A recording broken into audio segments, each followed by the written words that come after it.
are we faring up? How are we diddling?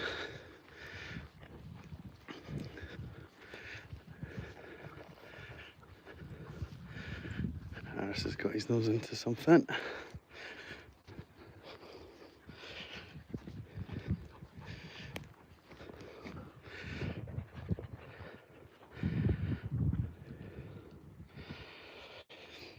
Right, seems that we're up and running. Rafe, good morning, sir. How are we doing? How are things? You have beat me to the punch. Not even done my introduction yet and you're already jumping into the comments. Thank you. Thank you very much. Right, Harris up ahead. Remember him for today. It's his birthday. We're going to talk about that in a second. So, good morning, good afternoon, good evening, depending on when and where you're watching this from. Welcome along to Crighton Pet Services Virtual Dog Walk. I'm Stephen Crighton. You join me and the gang on Wednesday the 23rd of July. It's the morning session. We have 6 dogs out. 5 of them are around about me and on camera. One of them is being a little bit mischievous. Harris, come on, birthday boy. It is Harris's birthday today. You can maybe tell by his blue bandana. We don't know what age. I need to double check that. I've got all of these things documented somewhere, but the reality is I tend to remember most of these bits and pieces, but I think this is either Harris's first birthday with us or maybe his second. I forget exactly when he joined us, but he's not been with us for very long. And we didn't get him from a puppy, so I just need to double check that. But anyway, it's his birthday today, not that he cares or knows anything about that. But we can celebrate it with him. We can join in with the young man, make him feel a bit special, and he's having a great day where we are today. As spoken about before, we're in Edinburgh. We're high up above the city centre. Edinburgh's founded on 7 hills, and we are in the heart of one of them. Harris, this way, bud. Good boy. Good birthday boy. Good boy. So yeah, so we are in one of the 7 hills in Edinburgh today. We won't dox ourselves by saying specifically where we are, but if you know Edinburgh, you might be able to tell. And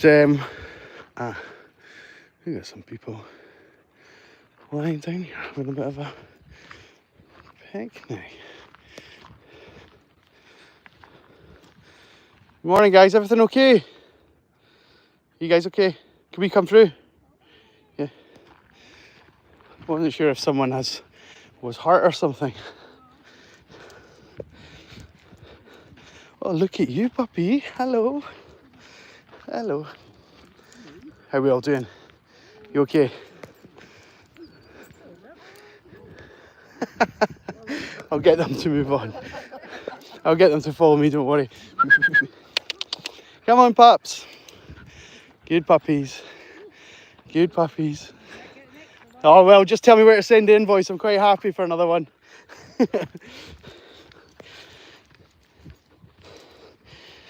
Happy people. And a good reminder of just how easy it is to bump into people, but it's pretty obvious for point of view. They've got their dog and they're quite a happy bunch. That they were not stressed about the dogs. It's hot though. I can see why they're having a break. About 20 minutes ago, all of this cloud burnt off. And it's funny, it's came back very quickly because there's not that much wind in the air, but we were blue skies. You can maybe see on the thumbnail of this particular live stream, there was like blue skies and it was really hot.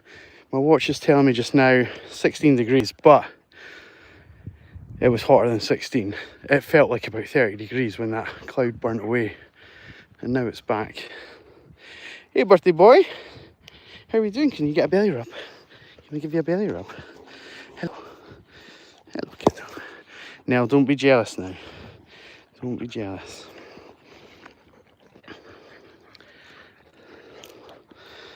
They're a happy bunch. They're a happy bunch this morning.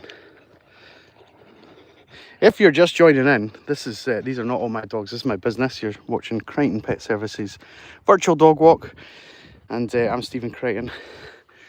I just drive the party bus for these guys. I don't own any of these particular puppies. We've got 6 of them out today, and we have 27 dogs on the books altogether, who come out in multiples of sort of 6, 7, and 8 together. We've got 6 today. 6 this morning. We've got 7 this afternoon. And we split them by, especially, there's certain clients that get split up by size. So the morning pack is always smaller dogs. Edith is probably the biggest of the small dogs. But Edith is one of the dogs that flip between my morning session and my afternoon one. As does Biscuit here. You tired, buddy? You feeling the heat? I know. It's a bit warm. So we regularly get asked when we meet people, oh, it's surprised they're not fighting with each other, or they're very well behaved, or kind of comments like this. And it always surprises me that people think that dogs together would just assume the default position of fighting with each other. And we actually got quite a lot of that conversation when people weren't at work, especially sort of during the lockdown era and that kind of thing. And now that people work from home quite a lot, you tend to find people are out and about a bit more, and they'll maybe bump into the likes of us when they're maybe not expecting to see dogs out together. They maybe don't realise this is a thing, and it's certainly a very popular thing nowadays. And so as a result of people's sort of misconception about the dogs being together, I decided to start this channel up. And we used to make quite long and lengthy edited videos that are on the channel. We're almost at about 1,000 videos now already.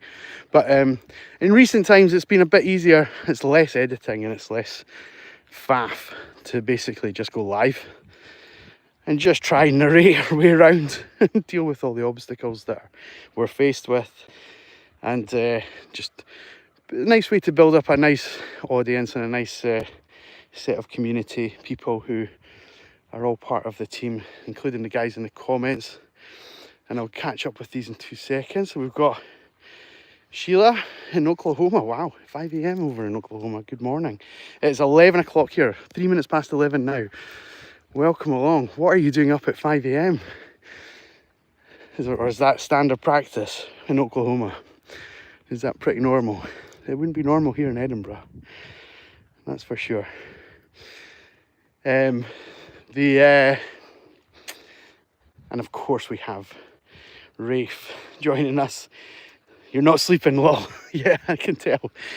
Well, join us for a dog walk in Edinburgh in Scotland. Get to see a bit of the countryside. We actually, so down here, this is a private golf course. And down here, this is a public golf course. And the bit in between that we're on, actually this bit that we're on right now, is very well maintained grass. This is a kind of practice area. But the public golf course is kind of further away. It's about 1 kilometre or 2 over. And there's a bit of space between here and there that it's kind of specifically for recreational purposes and dog walking. So we make the most of this area, as do quite a lot of other professional dog walkers and people who don't work essentially and can use this place during the day. 3 a.m. in Vancouver Island. I didn't know Vancouver was an island, if I'm being honest with you, Troy. I thought, I mean, I've heard of Vancouver, right? That's in Canada, right? Please tell me I'm not being silly. But is Vancouver Island a different place? Or is Vancouver Island what it's actually called and it just gets shortened to Vancouver? I don't know. Maybe Troy or someone else can help us.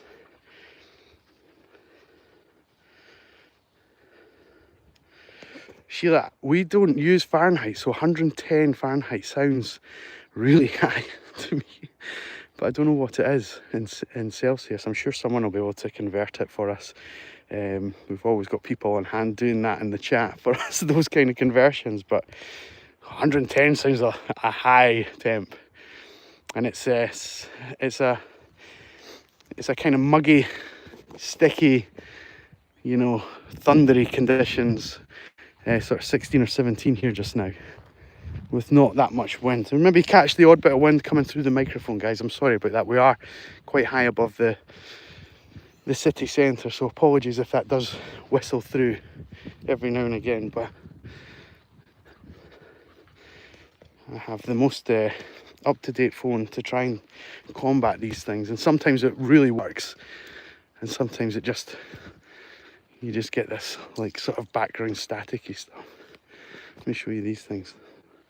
One or two of them might, they're so dry. No, that one's not ready for it. There's lots of seeds inside. Some of them, they basically, as soon as that sun comes out, some of these guys are going to explode and pop and send their seed gathering all around the area. Nah, they're still a bit sort of leathery just now, not quite dried out enough. Up we go. So this is, I'm sure it's this called this across the world, this is the cairn at the top of the particular summit we're on. Trig point. And then we've got the cairn here. Little map. Not all of the hills in Edinburgh have a map on them, but a lot of them do. This one's a bit tatted. Anyway, this is into the city centre. Right ahead, we've got Edinburgh Castle. That's the kind of thing on the horizon that's sticking up above everything else. Behind that is the North Sea. And then a very famous part of Edinburgh is the iconic extinct volcano or dormant volcano. That's Arthur's Seat. And we're facing north just now, northish.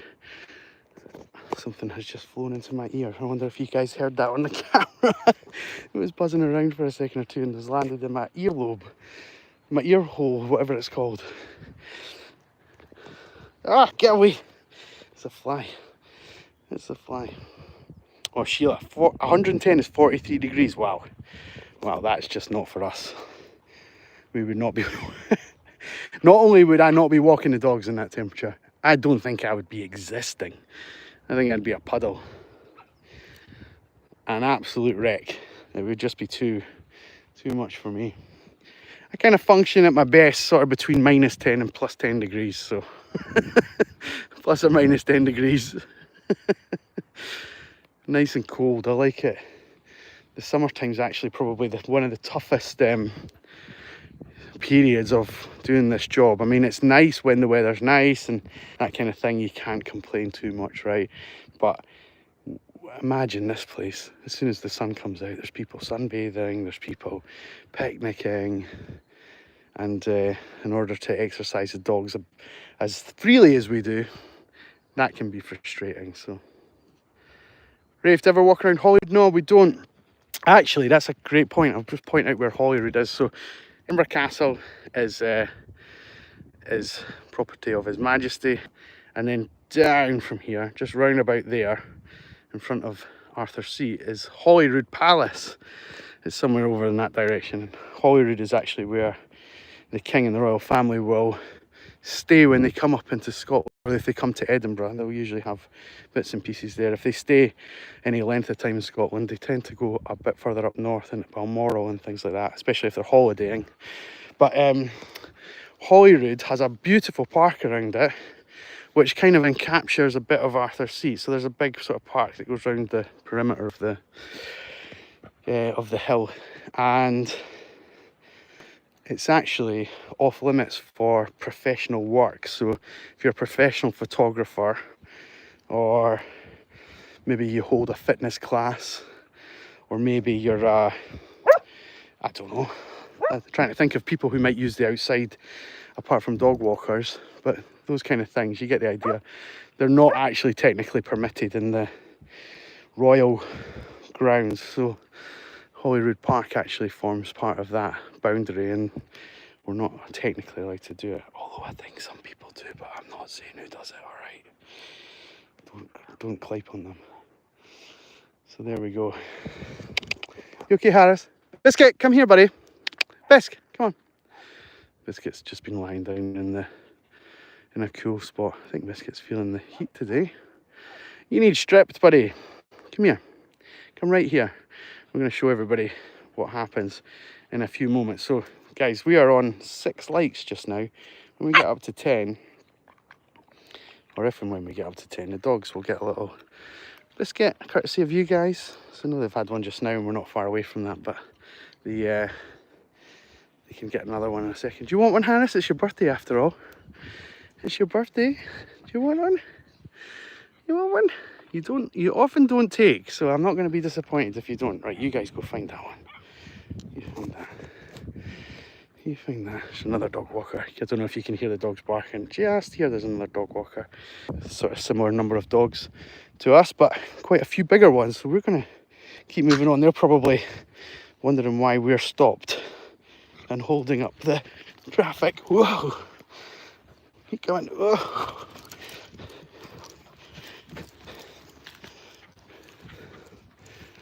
I'll just give them away. And Barney's giving them a bark. Sheila, do the dogs ever stray from us occasionally? It does happen. It's kind of a part of the job, unfortunately. We try to get to the stage where the dogs are trusted before they can get as much freedom as they've got just now. Barney! Hey! Come on, we're going this way. Here. What's this? Come here. What have I got? He's barking at those dogs back there. So yeah, so occasionally they will wander off. The ones that do tend to be the ones that are smarter. And what I mean by that is, so all the dogs, roughly speaking, when they're mature dogs, when they're sort of fully grown, they're no longer puppies anymore, and they're no longer, or it's before they're sort of older dogs, or geriatric dogs, right? So when they're a mature dog, they've roughly got the intelligence level of about a 3-year-old child. All right, so if you think about 3-year-old kids, they come in all sort of shapes and sizes and manners of dependency and independence and that kind of thing. And some of them have to be clung to mum, and some of them are off tearing up the place, tearing up the playground, that kind of thing. Dogs are pretty similar, right? Except the difference with dogs is that you can kind of coerce them, and because this is as mature as their brain's going to go, what we do with that is that we take a little bit of food and we say, hey, if you guys stay with me, I'm going to feed you some. And the brain says, oh, I like that. So I'm going to come. Oh yeah, I like that. I'm going to keep coming. I'm going to keep coming.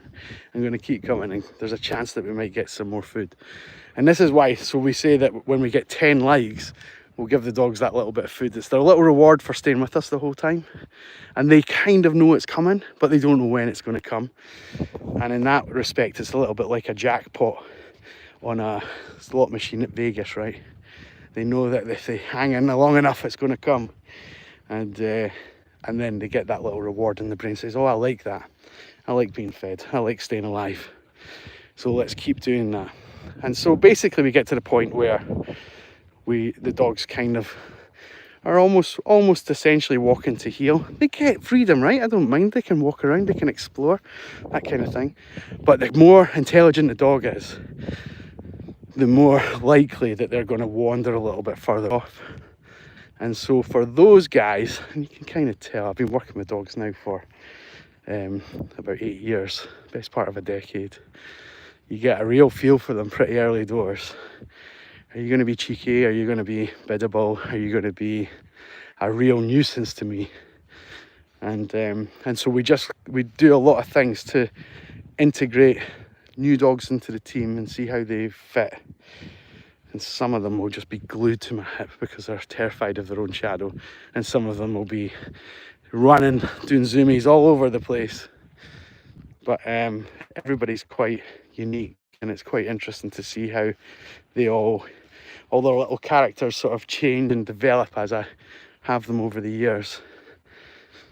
And one of the things that I'm a firm believer on is, even if they are going to take off and do a runner, it's usually not out of stress because they're here. It's usually because they've picked up on something else, like, you know, they can smell a dead squirrel or something like that. Now, I'm not going to know that that's out there, but they can. And so I actually am a big believer in allowing the dogs to make as many decisions as they can make, because it's really good for their mental development. It's really good tiring them out. So Harris is just off here. We're keeping a little eye on him. Let's see what he does. So not asked him. He sort of came, he's come back, and then he's put his nose down again. The rest of the guys are just following us along. And without being asked, Harris has came back to us. Good boy! Good boy, Harris. Good boy. And just throughout the day, we'll just reinforce those good behaviours with little rewards. And even although Harris doesn't eat food, he's still getting a nice verbal trigger there from me. And he's off again. Harris! One thing we don't want to do is just let them out of sight for too long. Or at all. I can see, you might not be able to see from the camera, but he is just over here. So I can see that tail just flicking up over the grass. The resolution of the camera might not have picked that up, but we know where he is. And will we go up here? We're on 10 likes, guys. You guys get some food. Come on then. Who's coming up here? Up.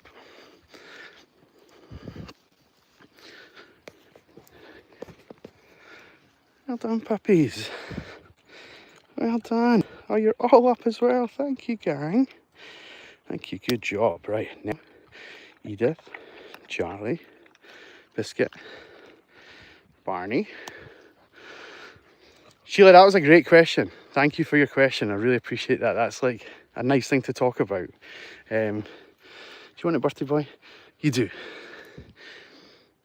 We're not going to stress about that. Harris doesn't always take, so we're not too bothered.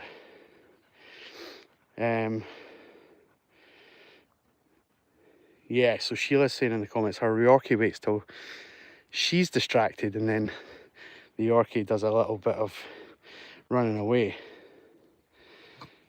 And the interesting thing about that is that your Yorkie's probably pretty sharp, pretty smart, and is like able to already read your body language and know, hang on, Mum's not paying attention to me now, I'm off. That now's my chance for escape, now's my chance to go and do the things I want to do. And the only thing I would say there is that you probably don't need to change much, but you maybe just need to give her a little bit more decision-making ability when you're out and about, and it might just temper that altogether. You might just find that the dog's making their own decision just gets the chance to scratch that itch that they have for sort of running away, that kind of thing. Sometimes they do it because they are trying to get a reaction out of you. But I often find if you let them make as many decisions as possible, you're less likely to have frustrations. And sometimes, in the early stages especially, that comes with pretty bad decision-making processes. The dog's doing really silly things. So make sure you do it in a safe, contained sort of space. Get the rear view mirror on. We okay, gang? We coming this way? Good puppies. Good puppies. You see there, it's another group of dogs. We'll just get out of their way for a minute or two. I'm going to take these guys just out of the main path.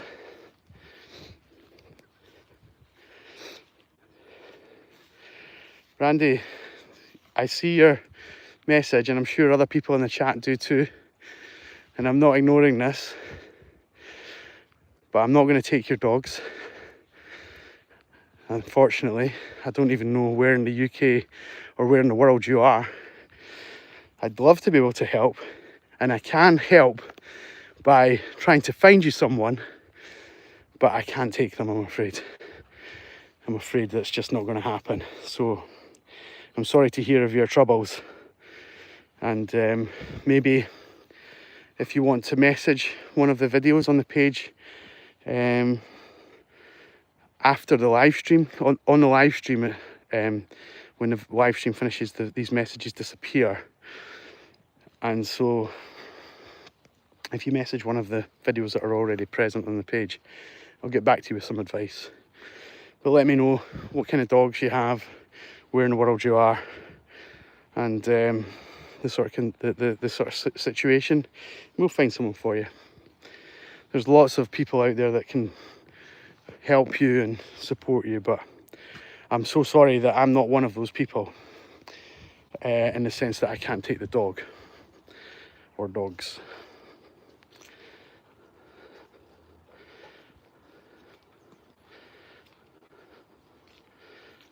See, Sparrowhawk's already jumping in and helping. Thank you, Sparrowhawk. Now, please don't think I'm heartless, but you can imagine the number of people that ask about these kind of things on the page, and some of them end up not being legit, and some of them are just people looking for attention and things, and obviously I'm not including you in that. It's awful if that's, you know, what you're going through just now must be terrible, and to have to give away your puppy, I can't imagine anything worse. I really can't. But yeah, I'm afraid it's just not suitable for me to be able to try and take on any more in our family than we already have.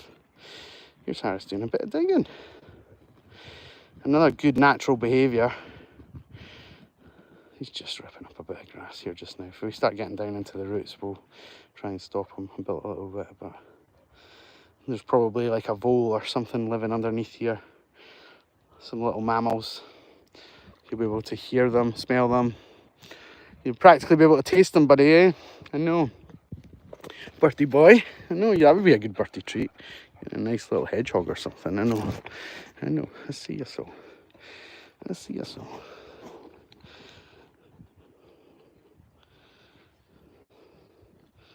Sparrowhawk, that's really kind, because I'm not, you know, I'm not a professional in the sense of YouTubing.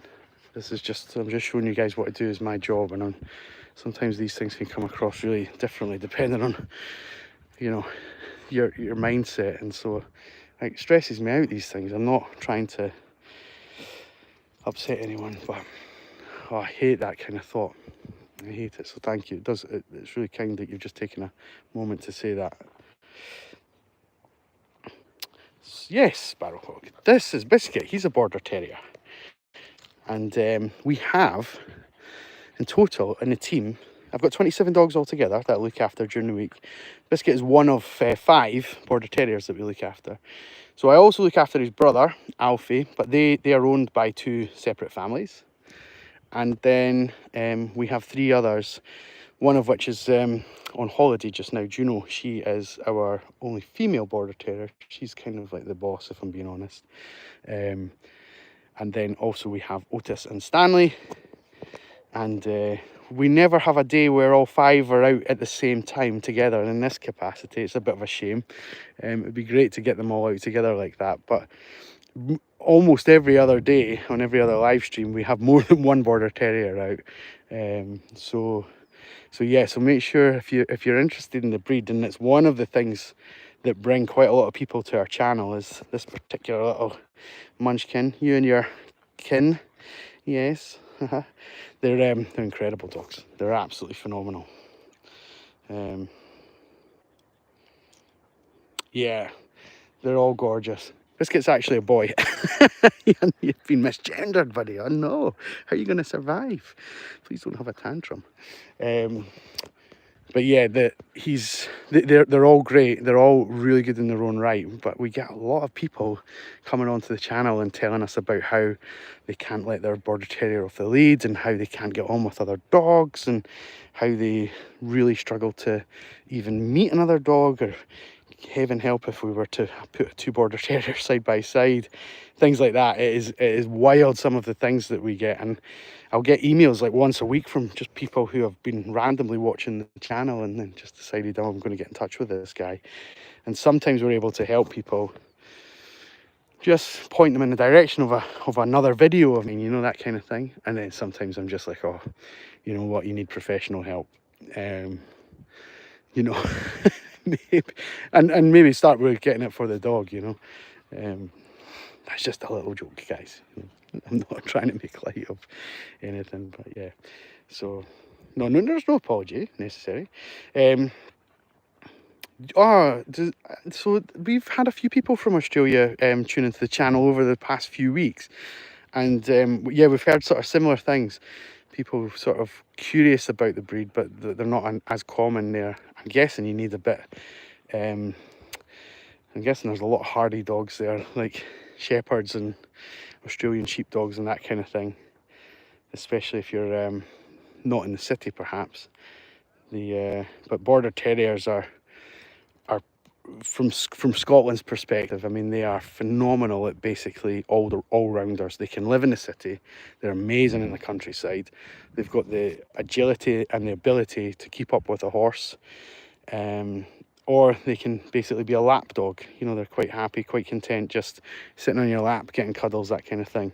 So they're a real sort of Swiss Army knife of the dog world, especially over here, which is why they're so popular.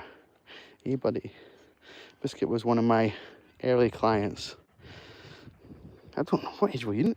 It's Harris's birthday today. Hey buddy, I know I'm talking about you. I know. But Biscuit's been with me. I'm just trying to think from an age perspective. Biscuit's been with me certainly the longest out of the 6 that we have here today. Most of you guys, lockdown. This year, last year, I think, off the top of my head. I like having to play, you know, how darts players can like keep a tally in their head of all of these different things going on, like what I need to score, all that kind of thing. That's what it's like with the 27 dogs. Right, who's getting picked up today? Where do they need to go? Where do they get dropped off? What's the, don't feed this one this thing. Don't let this one go in the crate with this one. You've got to have a bit of a unique mind to work with dogs in this capacity, because there's a lot of moving parts. Hey buddy, I know. You can see how chilled they are, and just before we wrap up, I'll just kind of end on that note, like about how chilled they are. You know, we work really hard at being able to exercise the dogs well, but also for them to be able to relax in each other's company.